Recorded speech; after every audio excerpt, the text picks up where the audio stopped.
Tous les matins, il améliore le rendement d'Europe 1. Voici Axel de Tarlet pour le Zoom Echo. Bonjour Axel. Bonjour Bruce. La Grande-Bretagne va-t-elle quitter l'Union européenne? David Cameron veut un référendum d'ici à 2017. Est-ce que ce serait une catastrophe, au fond, si la Grande-Bretagne devait sortir de l'Europe? Oui, ce serait une catastrophe. Mais pour la Grande-Bretagne, et David Cameron le sait.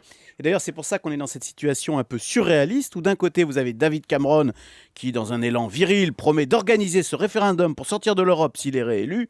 Mais dans le même temps, Oui. il explique qu'il souhaite que la Grande-Bretagne reste dans l'Union européenne. Alors pourquoi est-ce qu'il organise un référendum? Eh bien, pour faire plaisir aux eurosceptiques de son parti, David Cameron a cédé aux populistes, mais il prend un vrai risque parce qu'aujourd'hui, les sondages montrent qu'une majorité de Britanniques veulent quitter l'Union européenne, ce qui effraie les milieux d'affaires britanniques qui craignent que leur pays se retrouve isolé.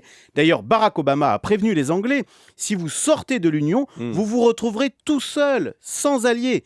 Car ce nationalisme, disons-le, ce populisme est une impasse sans fin. On a la Grande-Bretagne donc qui veut sortir de l'Europe. On sait qu'ensuite on a l'Écosse qui veut sortir de la Grande-Bretagne. Vous voyez, c'est sans fin. Et à l'heure de la mondialisation, cette désintégration est suicidaire. Alors, quelles conséquences ça pourrait avoir pour l'Union européenne si la Grande-Bretagne devait en sortir? Alors c'est sûr, ce serait une perte pour l'Union européenne, mais à la limite, notre Union se recentrerait autour de la zone euro pour aller de l'avant.